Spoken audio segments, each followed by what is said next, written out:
Hello, viewers. Welcome to AlphaCorp Insights, your go to source for knowledge for anything related to financial advisory businesses. Today, we are exploring a topic that's critically important for advisors, and that is SEBI regulations. So, this is our first episode in our multi series discussions on the best practices for regulatory compliance. And we have got a real expert for you, Ms. Anjali Bansal. Anjali is a practicing company secretary at Anjali Bansal and Associates with over 10 years of experience. Especially for SEBI, she has been serving clients who require guidance and support, such as SEBI registered investment advisors, research analysts, portfolio managers, AIFs, and merchant bankers. She helps in procuring the license, complete compliance set, and conduct yearly audit.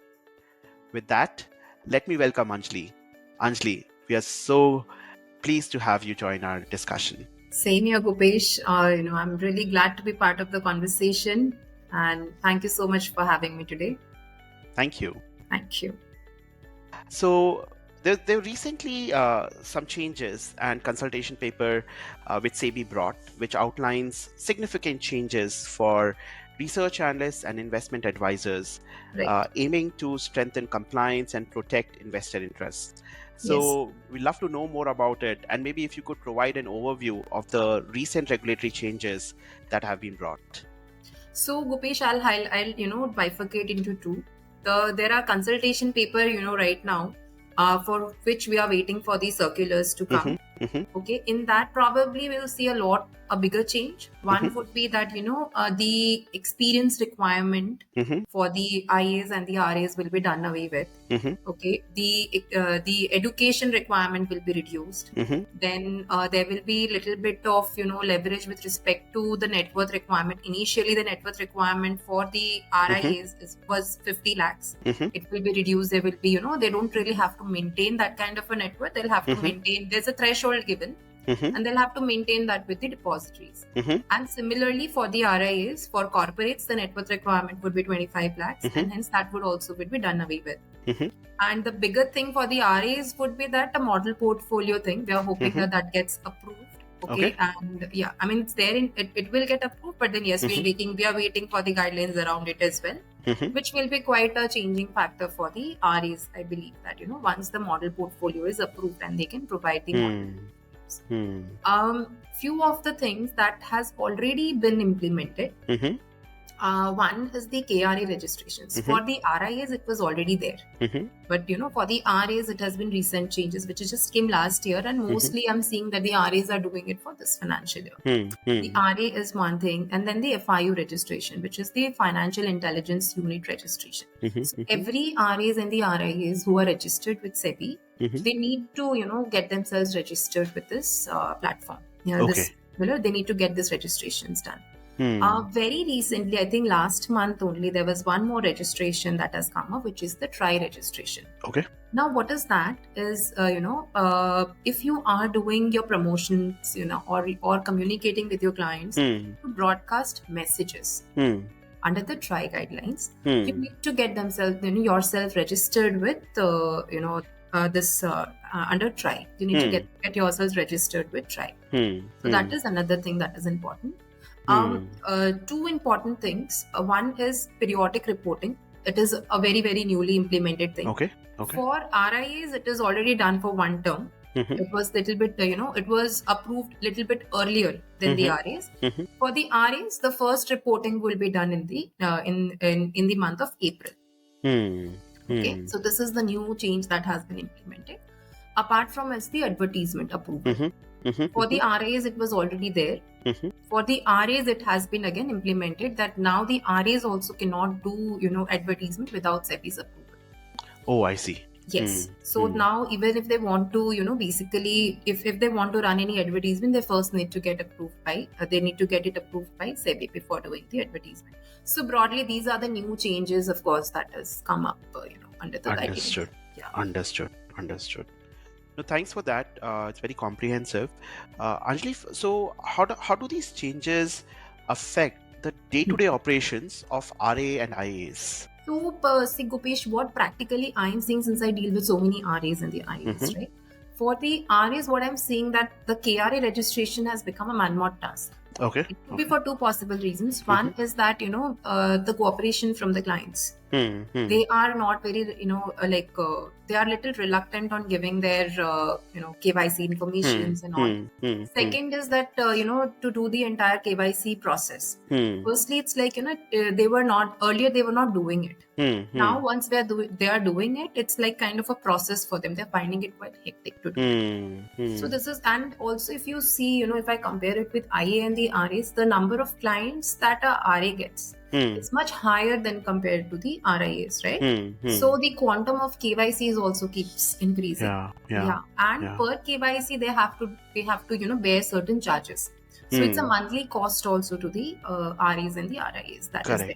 Correct. So that is one thing. Second is that the advertisement approval, both for the RAs and the RIAs. The approval, what happens is that at times, though SEBI tries to approve the advertisements within the timeline, but at times what we have seen that the advertisement approval gets delayed. Now what happens is the advertisements are time sensitive things, right? If it doesn't go out on the right time, in the right at the right manner, it will not be effective. So hence I believe that these are the two challenges which the RAs, the intermediaries, are facing. Correct. Yes, because to every time to get an advertisement approved and then to run it, it's a challenge. True. Yes. So these are the two broad things I feel is a challenging thing for them. Got it. Yeah. So, in light of the consultation paper and the changes that have been made, right, what are some of the timelines or rather deadlines that both IAs and RAs need to keep in mind as they plan out their calendar and in the months ahead? So, there is 3 reportings, Gopesh, that is there. One is the annual audit, okay, which is done once in a year. Okay. You need to get it done by 30th of September. Okay, and you need to report it to SEBI. This is for the RIAs. The RIAs needs to report to BSE India. Okay. With this for the SEBI audit, whatever is the audit report, they need to submit it. For the RAs, that thing is not yet there. Though the regulation says that you need to get the audit done, but how the reporting would be done, that is something that is yet to come. Okay.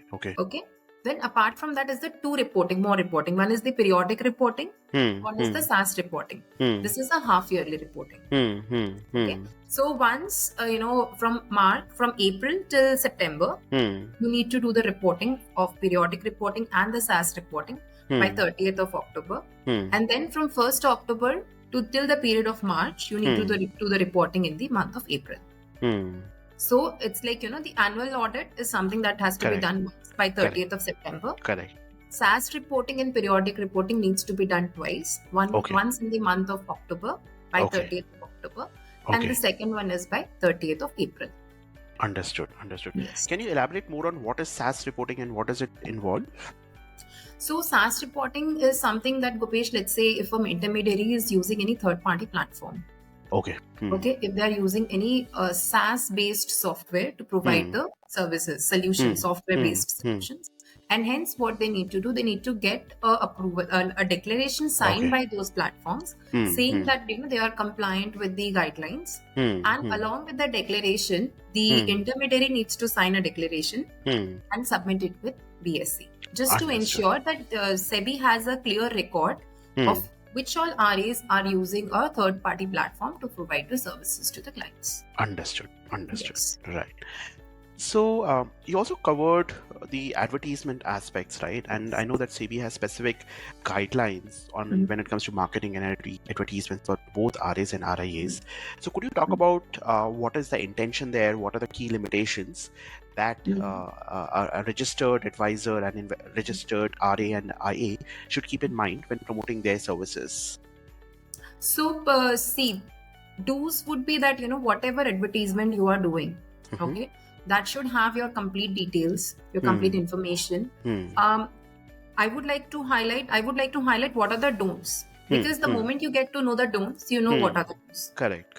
Right? So the don'ts would be that you cannot mention yourself to be the number one, in Okay. the research, research Hmm. analyst or the investment advisor. You cannot say among the best. Hmm. You cannot say, top player and those. You can't use such best, top number one. You can't use such words first. Second is you cannot give references to past performances. You Okay. can't do that. It's absolutely, restricted to do that. Then would be that you cannot compare yourself with other intermediaries. You can't. Then would be that you cannot give assured returns, accuracy. What I have seen in certain platforms is that they're mentioning accuracies as well. That is absolutely restrictions. It's a clear violation of the SEBI regulations. You can't do that. On top of that, let's say if there are 10 people in your platform, basis on their recommendations and all, you can't give the rating that this is the top 10 advisors or top 10. You can't do that.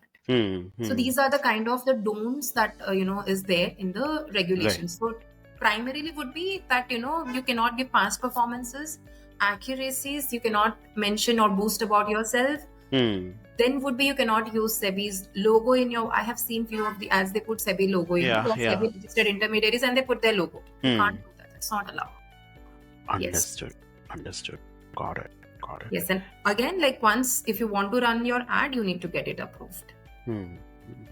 So help me understand, right? Slightly digging deeper on that. So would somebody talking about not an ad, it's not a paid advertisement, but somebody using social media channels, let's say Facebook, Instagram, to communicate about maybe general financial topic, right? Would that also need kind of SEBI approval, or advisors can do that?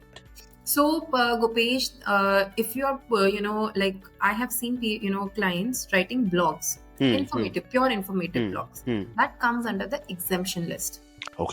That comes under the exemption list. Now let's say if you want to post a Holi greetings or a Diwali greetings, that comes under exemption list.